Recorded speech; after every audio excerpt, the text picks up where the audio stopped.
Cast iron and engine blocks. I'm going to try and keep this simple and fast. Chrysler used tin. Chevy used nickel. And some people say Chevy used nickel and chromium. And then Ford, they use chromium. So, nickel. No, let's get into tin. Let's do Chrysler first. I like Chrysler. So let's get into tin. All right, it's a perlite polymer. Okay, what does that mean? Well, it affects the grain structure. Okay, tin is 10 to 11, possibly 12 times the effect of copper. Less material used, cheaper cost, and so on and so forth. Yada yada yada. So, however, when you deal with tin and you have impurities in the metal, it has a detrimental effect. The elongation goes up and the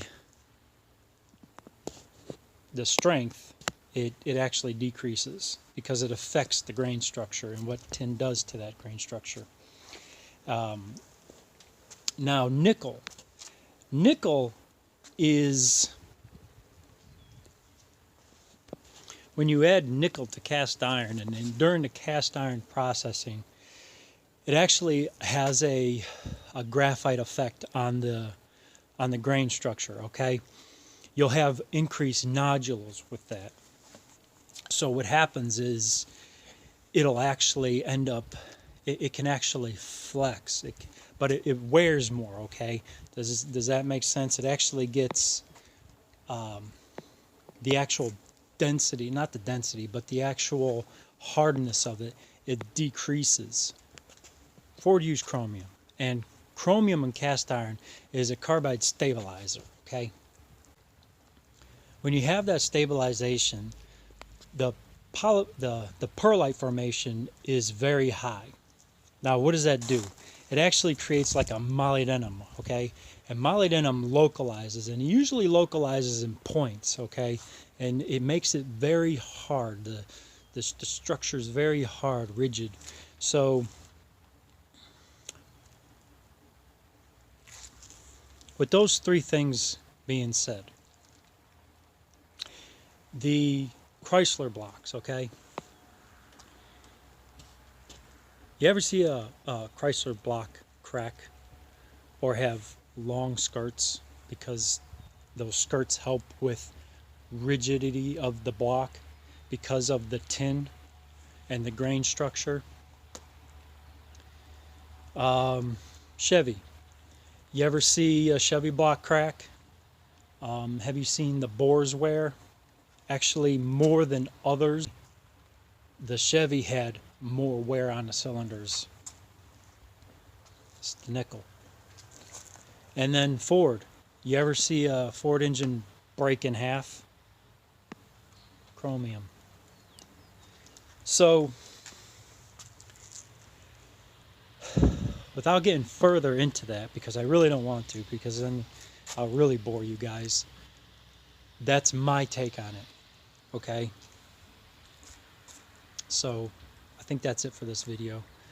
And I'll get into engine block casting numbers in my next video, so stay tuned for that.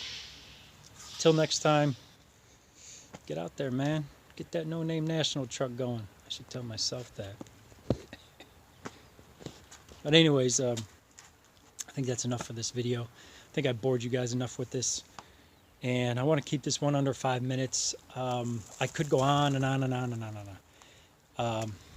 But, oh, that's what I wanted to say. Okay, so the whole nickel chromium thing. Okay, let me tell you something. When you add nickel to cast iron, it'll give it certain properties. The perlites and the grain structures and nodules. When you actually look at it under a microscope, nickel and chromium in a casting process, that doesn't mix.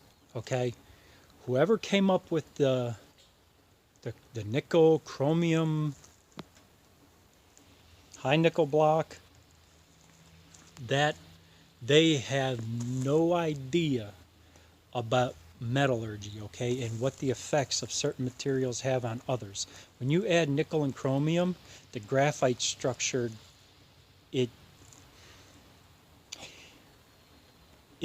works against each other, okay? Let's just say that it works against each other.